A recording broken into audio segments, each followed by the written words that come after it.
Friends, അസ്സലാമു അലൈക്കും. Welcome back to my channel. എല്ലാവർക്കും പുതിയൊരു വീഡിയോയിലോട്ട് സ്വാഗതം. അപ്പൊ എല്ലാവർക്കും അഡ്വാൻസ് ഹാപ്പി ക്രിസ്മസ്. അപ്പൊ ഇന്നത്തെ നമ്മുടെ വീഡിയോ നല്ല സ്പെഷ്യൽ കേക്കിന്റെ ഒരു റെസിപ്പിയാണ് കേട്ടോ. നല്ല അടിപൊളിയായിട്ട്, നല്ല സ്പോഞ്ചി ആയിട്ട്, നല്ല ജ്യൂസി ആയിട്ടുള്ള നല്ല ക്യാരറ്റ് കേക്കിന്റെ റെസിപ്പിയാണ്. നമുക്ക് വീട്ടിൽ തന്നെ എളുപ്പത്തിൽ ഉണ്ടാക്കിയെടുക്കാം.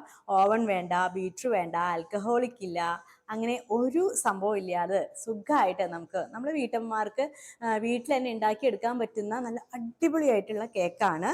ജ്യൂസി ആയിട്ടുള്ള ഒരു കേക്കാണ് കേട്ടോ നമ്മൾ ഇന്ന് റെഡിയാക്കിയിട്ടുള്ളത്. അത്രയ്ക്കും ടേസ്റ്റ് ആയിരുന്നു. ക്യാരറ്റ് വെച്ചുകൊണ്ടാണ് നമ്മൾ ഈ ഒരു കേക്ക് റെഡിയാക്കിയിട്ടുണ്ടായിരുന്നത്. അതുകൊണ്ട് തന്നെ വളരെ സോഫ്റ്റ് ആയിരുന്നു കേട്ടോ. പ്രത്യേകിച്ചും ഇത്രയും ടേസ്റ്റിൽ എനിക്ക് തോന്നുന്നു ഞാൻ ഉണ്ടാക്കിയതിൽ പ്ലം കേക്കിൽ വെച്ചിട്ട് ഇത്രയ്ക്കും ടേസ്റ്റ് ആയിട്ട് വന്നിട്ടുള്ളത് ഈ ഒരു കേക്കാണെന്ന് തോന്നുന്നു, ക്യാരറ്റ് കേക്ക്. ഇതാകുമ്പോൾ പ്രത്യേകിച്ചും നമ്മുടെ കുട്ടികൾക്കും നല്ലതാണല്ലോ. പിന്നെ നമ്മൾ വീട്ടിൽ ഉണ്ടാക്കുന്നതാകുമ്പോൾ പ്രത്യേകിച്ചും അത് കുട്ടികൾക്ക് വളരെയധികം ഇഷ്ടമാവും. വേറെ ഒരു കെമിക്കലും ഉണ്ടാവില്ല. പിന്നെ അതും തന്നെയല്ല, ഒരു ഓവനോ ബീറ്ററോ ഒന്നും നമ്മൾ ഇതിൽ ഉപയോഗിക്കുന്നില്ല. നമുക്ക് മെയിനായിട്ട് വേണ്ടത് ക്യാരറ്റ് ആണ്. മെയിനായിട്ട് ക്യാരറ്റ് 3 എണ്ണമാണ് നമുക്ക് വേണ്ടത്. അപ്പോൾ ഞാനിവിടെ വലിയ ക്യാരറ്റാണ് എടുത്തിട്ടുള്ളത്. നമുക്കിത് ചീകി വരുമ്പോൾ 2 കപ്പ് നമുക്ക് വേണം. അപ്പോൾ നമ്മൾ സാധാരണയായിട്ട് കപ്പില്ല എന്നുണ്ടെങ്കിൽ നമ്മുടെ ചായ കുടിക്കുന്ന ഗ്ലാസ് ഉണ്ടല്ലോ, അത് വെച്ചിട്ടാണ് നമ്മൾ അളവെടുക്കേണ്ടത്. ഞാനിവിടെ ചായ കുടിക്കുന്ന ഗ്ലാസ് വെച്ചിട്ടാണ് അളവെടുക്കുന്നത്. കപ്പ് ഉണ്ടായിരുന്നു എന്നിൽ നിങ്ങൾക്കത് എളുപ്പത്തിന് വേണ്ടിയിട്ട് ഞാനിത് അങ്ങനെ കാണിച്ചു തന്നിട്ടുള്ളതാണ് കേട്ടോ. നമുക്കപ്പോൾ ഇത് നന്നായിട്ടൊന്ന് ചീകിയെടുക്കാം. 2 കപ്പ് കറക്റ്റായിട്ട് നമുക്ക് ഈ ഒരു ചീവിയിട്ട് കിട്ടിയിട്ടുണ്ടായിരുന്നു. സാധാരണ നമ്മൾ പ്ലം കേക്ക് ഉണ്ടാക്കുകയാണെന്നുണ്ടെങ്കിൽ ഡ്രൈ ഫ്രൂട്ട്സ് ഒക്കെ നമ്മൾ സോക്ക് ചെയ്ത് വെക്കാറുണ്ട് അല്ലേ. അപ്പോൾ അതിന് നമ്മൾ കുറേ ടൈം എടുക്കും. അതിന് ആൽക്കഹോളിക് ചേർക്കണം, ചിലർ ആൽക്കഹോളിക് കഴിക്കില്ല. അപ്പോൾ അങ്ങനെയൊക്കെയുള്ളവരാണെന്നുണ്ടെങ്കിൽ നമുക്ക് എളുപ്പത്തിൽ ഇത് സത്യം പറഞ്ഞിട്ടുണ്ടെങ്കിൽ അത്ര ടൈമൊന്നും വേണ്ട കേട്ടോ. ഈ ഒരു കേക്ക് വേവുന്ന ഒരു ടൈം മാത്രമേ നമുക്ക് അധികമായിട്ട് വേണ്ടതുള്ളൂ. ബാക്കിയൊക്കെ എളുപ്പത്തിൽ നമുക്ക് കഴിയും കേട്ടോ. അപ്പോൾ നമ്മൾ ക്യാരറ്റ് ചീകി കഴിഞ്ഞു. ഇനി അടികട്ടിയുള്ള ഒരു ചീനച്ചട്ടി എടുത്തിട്ട് സിമ്മിൽ അങ്ങോട്ട് ഇട്ട് കൊടുക്കുക. എന്നിട്ട് ഒരു കപ്പ് എടുത്തിട്ട് അതിലേക്ക് പൊടിക്കാത്ത പഞ്ചസാര ഇട്ട് കൊടുക്കുക. കുറച്ചു നേരം അങ്ങനെ തന്നെ വെക്കുക. അപ്പോൾ എന്ത് ചെയ്യുക, അത് നന്നായിട്ട് ഇങ്ങനെ അലിഞ്ഞലിഞ്ഞ് വരും. അപ്പോൾ പതുക്കെ ഒന്ന് തട്ടി കൊടുക്കുക. അപ്പോൾ ഇത് ഫുള്ളായിട്ട് ഇങ്ങനെ കാരമൽ ചെയ്ത് എടുക്കുക നമ്മൾ കേട്ടോ. 1 കപ്പ് പഞ്ചസാരയാണ് ഞാനിവിടെ എടുത്തിട്ടുള്ളത്. അപ്പോൾ നമ്മൾ ഏത് കപ്പാണോ യൂസ് ചെയ്യുന്നത് ആ കപ്പ് തന്നെ യൂസ് ചെയ്യുക കേട്ടോ, മാറ്റരുത്. കപ്പ് മാറ്റിയിട്ടുണ്ടെങ്കിൽ നമുക്ക് അളവിൽ വ്യത്യാസം വരും. ഇപ്പോൾ കണ്ടില്ലേ, ഈ ഒരു ഭാഗം ഇങ്ങനെ പതഞ്ഞു പോകുന്നത്, അത് ഫുള്ളായിട്ട് ഇങ്ങനെ പതഞ്ഞ് പൊങ്ങി വരും കേട്ടോ. അപ്പോഴാണ് നമ്മൾ ഇതിന്റെ കറക്റ്റ് അളവെന്ന് പറയുന്നത്. അതായത് കണ്ടോ, പതഞ്ഞ് ഫുള്ളായിട്ട് മാറുന്നത്. ഈ ഒരു പതഞ്ഞ് ഫുള്ളായിട്ട് മാറുന്ന സമയത്ത് നമ്മൾ എന്ത് ചെയ്യുക, 1 കപ്പ് സാധാ പച്ചവെള്ളം ഇതിലേക്ക് ആഡ് ചെയ്ത് കൊടുക്കാം. അപ്പോൾ ആഡ് ചെയ്ത് കൊടുക്കുമ്പോൾ പ്രത്യേകം ശ്രദ്ധിക്കണം, മേൽക്കൊക്കെ തെറിക്കാനായിട്ട് നല്ല സാധ്യതയുണ്ട്. അപ്പോൾ എന്ത് ചെയ്യുക, ഒന്ന് ശ്രദ്ധിച്ചിട്ട് വേണം ഇത് ചെയ്യാനായിട്ട്. അപ്പോൾ സിമ്മിലേക്ക് ഇട്ടിട്ട് ഇത് നന്നായിട്ടൊന്ന് ഇളക്കി കൊടുക്കുക. ഇളക്കി ഒന്ന് കറക്റ്റായിട്ട് വരുമ്പോൾ നമുക്ക് എന്ത് ചെയ്യുക, ഹൈ ഫ്ലെയിമിൽ ഇട്ട് കൊടുക്കുക കേട്ടോ. കണ്ടോ, ഇപ്പോൾ നന്നായിട്ട് തിളച്ച് വന്നിട്ടുണ്ട്. ഈ ടൈമിലാണ് നമ്മുടെ ചീകി വെച്ചിട്ടുള്ള ക്യാരറ്റ് ഇട്ട് കൊടുക്കേണ്ടത്. അപ്പോൾ ഇവിടെ നമുക്ക് ഇഷ്ടമുള്ള നട്ട്സ് വേണമെങ്കിൽ ഇട്ട് കൊടുക്കാം കേട്ടോ. കിസ്മിസ്, അതുപോലെ തന്നെ കാഷ്യൂനട്ട്, എന്ത് വേണമെങ്കിലും നമുക്ക് ഇട്ട് കൊടുക്കാം. ഞാനിവിടെ അധികം നട്ട്സ് ഒന്നും യൂസ് ചെയ്യുന്നില്ല, ഡ്രൈ ഫ്രൂട്ട്സ് ഒന്നും യൂസ് ചെയ്യുന്നില്ല. ക്യാരറ്റ് കൂടാതെ ഞാൻ പിന്നെ എടുക്കുന്നത് നമ്മുടെ ഉണക്കമുന്തിരി ഉണ്ടല്ലോ, അതാണ് ഞാൻ കൂടുതലായിട്ട് എടുക്കുന്നത്. ഈത്തപ്പഴമൊന്നും ഞാൻ ചേർക്കുന്നില്ല കേട്ടോ. നിങ്ങൾക്ക് എന്ത് വേണമെങ്കിലും ഇതിൽ ആഡ് ചെയ്ത് കൊടുക്കാം ഈ ഒരു ടൈമിൽ. അപ്പോൾ ഞാനിവിടെ ഇത് കൂടി ആഡ് ചെയ്ത് കൊടുത്തിട്ട് നമുക്കിത് എന്ത് ചെയ്യുക, ഒന്ന് മീഡിയം ഫ്ലെയിമിലേക്ക് മാറ്റിയതിന് ശേഷം കുറച്ച് നേരം ഇതിലെ വെള്ളം ഫുള്ളായിട്ട് വറ്റണ്ട കേട്ടോ.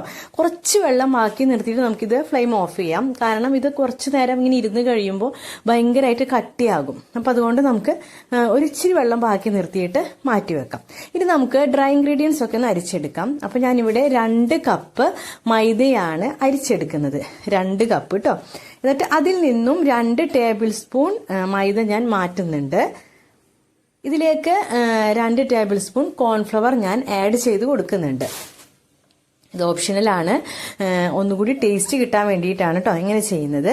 പിന്നെ ഞാനിവിടെ 2 ടേബിൾ സ്പൂൺ ബേക്കിംഗ് പൗഡർ ചേർത്ത് കൊടുക്കുന്നുണ്ട്.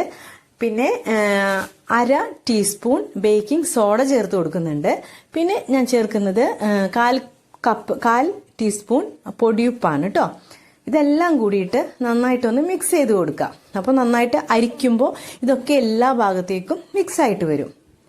അപ്പോൾ അരിപ്പ് വെച്ചിട്ട് നന്നായിട്ടൊന്ന് അരിച്ചു കൊടുക്കുക. നിങ്ങൾക്ക് വേണമെങ്കിൽ 2 or 3 തവണ വേണമെങ്കിൽ അരിക്കാം കേട്ടോ. ഒന്ന് നന്നായിട്ടൊന്ന് മിക്സ് ചെയ്ത് കിട്ടാനാണ് ഇങ്ങനെ ചെയ്ത് കൊടുക്കുന്നത്. അപ്പോൾ നമ്മൾ ഡ്രൈ ഇൻഗ്രീഡിയൻസ് ഒക്കെ ഇവിടെ റെഡി ആയിട്ടുണ്ട്. ഇനി നമുക്കിതെന്താ മാറ്റി വെക്കാം കേട്ടോ.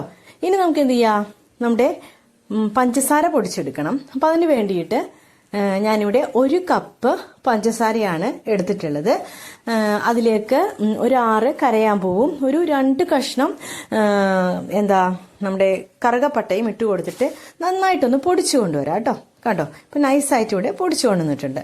ഇനി അതൊന്ന് മാറ്റി വെക്കാം. ഇനി നമുക്ക് ഒരു ഡ്രൈ ആയിട്ടുള്ള മിക്സിയുടെ ജാർ എടുത്തിട്ട് ഒട്ടും വെള്ളം പാടില്ല കേട്ടോ. അതിലേക്ക് ഒരു 4 മുട്ട പൊട്ടിച്ചൊഴിക്കാം.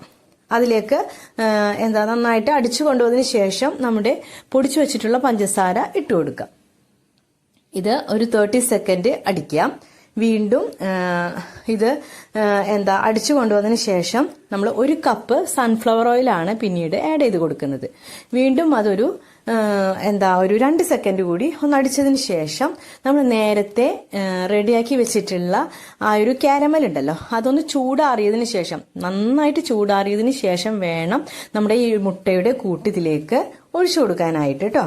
എന്നിട്ട് നന്നായിട്ടൊന്ന് മിക്സ് ചെയ്ത് കൊടുക്കാം. മിക്സ് ചെയ്ത് കൊടുത്തതിന് ശേഷം നമ്മുടെ ഡ്രൈ ഇൻഗ്രീഡിയൻസ് കുറേശ്ശെ പകുതിയായിട്ട് ഇതിലേക്ക് ഇട്ട് കൊടുക്കുക. എന്നിട്ട് പതുക്കെ ഒന്ന് നമുക്ക് പതുക്കെ ഒന്ന് ചുറ്റി കൊടുക്കുക കേട്ടോ. അപ്പോൾ ഇത് നന്നായിട്ടൊന്ന് മിക്സായി വരും. ഇത്രയേ ഉള്ളൂ. അങ്ങനെ നമ്മുടെ കേക്കിന്റെ ബാറ്ററൊക്കെ ഇവിടെ റെഡിയായി കഴിഞ്ഞിട്ടുണ്ട്. അപ്പോൾ ഇത്രയേ ഉള്ളൂ കേട്ടോ. വേഗം കഴിയും നമ്മുടെ പരിപാടി. ഇനി ഇവിടെ ഞാൻ 10 ഇഞ്ചിന്റെ കേക്ക് മോൾഡാണ് എടുത്തിട്ടുള്ളത്. അത് നന്നായിട്ട് കഴുകി നന്നായിട്ട് ഉണക്കിയതിന് ശേഷം ഞാനിവിടെ ബട്ടർ പേപ്പർ ഇട്ട് കൊടുക്കുന്നുണ്ട്. ബട്ടർ പേപ്പർ ഇല്ല എന്നുണ്ടെങ്കിൽ നിങ്ങളുടെ A4 ഷീറ്റ് എടുത്തിട്ട് അതിലേക്ക് കുറച്ച് സൺഫ്ലവർ ഓയിൽ പരട്ടി വെച്ച് കഴിഞ്ഞിട്ടുണ്ടെങ്കിൽ നമ്മളെ ബട്ടർ പേപ്പർ ആയി. അപ്പോൾ ഞാനിവിടെ റൗണ്ട് ഷേപ്പിലും അതുപോലെ തന്നെ ഒന്ന് നീളത്തിലും വെട്ടിയെടുത്തിട്ട് ജസ്റ്റ് ഇതിലേക്ക് ഒട്ടിച്ചു കൊടുക്കുന്നുണ്ട്. അതിനുശേഷം എന്ത് ചെയ്യുക, നമ്മുടെ ബാറ്റർ ഇതിലേക്ക് ഒഴിച്ചു കൊടുക്കുക. ബാറ്റർ ഒഴിച്ചതിന് ശേഷം നന്നായിട്ടൊന്ന് ടാപ്പ് ചെയ്ത് കൊടുക്കുക. ടാപ്പ് ചെയ്ത് കൊടുക്കുമ്പോൾ അതിനുള്ളിലെ സുഷിരങ്ങളൊക്കെ നന്നായിട്ടൊന്ന് അടഞ്ഞ് നല്ല ക്ലിയർ ആയിട്ട് ഈവൻ ആയിട്ട് വരും. അതിനുശേഷം നമുക്ക് ഇഷ്ടമുള്ള ഡ്രൈ ഫ്രൂട്ട്സ് വെച്ചിട്ട് ഡെക്കറേറ്റ് ചെയ്യാം. ഞാനിവിടെ ജസ്റ്റ് കാഷ്നട്ട് വെച്ച് മാത്രമാണ് ചെയ്യുന്നത്. ഇത് ക്യാരറ്റ് കേക്ക് ആയതുകൊണ്ട് നിങ്ങൾക്ക് വേണമെങ്കിൽ കുറച്ച് ക്യാരറ്റ് ഗ്രേറ്റ് ചെയ്തിട്ട് ഇതിന്റെ മുകളിലേക്ക് ഇട്ട് കൊടുക്കാം. ഇനി ഞാനിവിടെ ഒരു 10 മിനിറ്റ് പ്രീഹീറ്റ് ചെയ്തിട്ടുള്ള ഒരു പാത്രത്തിലേക്ക് നമുക്ക് നമ്മുടെ ഈ ഒരു മോൾഡ് ഇറക്കി കൊടുക്കാം.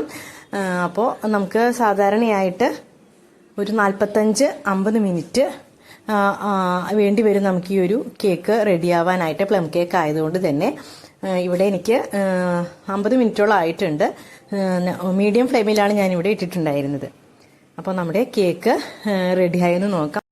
നല്ല ഭംഗിയുള്ള കേക്കാണ് കേട്ടോ നമ്മുടെ കേക്ക്. എല്ലാവർക്കും ഇഷ്ടമാവും, കുട്ടികൾക്കും വലിയവർക്കും ഒക്കെ ഇഷ്ടമാവും. അതുപോലെ തന്നെ ഇത് വേണമെന്നുണ്ടെങ്കിൽ പുറത്തൊരു 3-4 ദിവസമൊക്കെ ഇരിക്കും കേട്ടോ.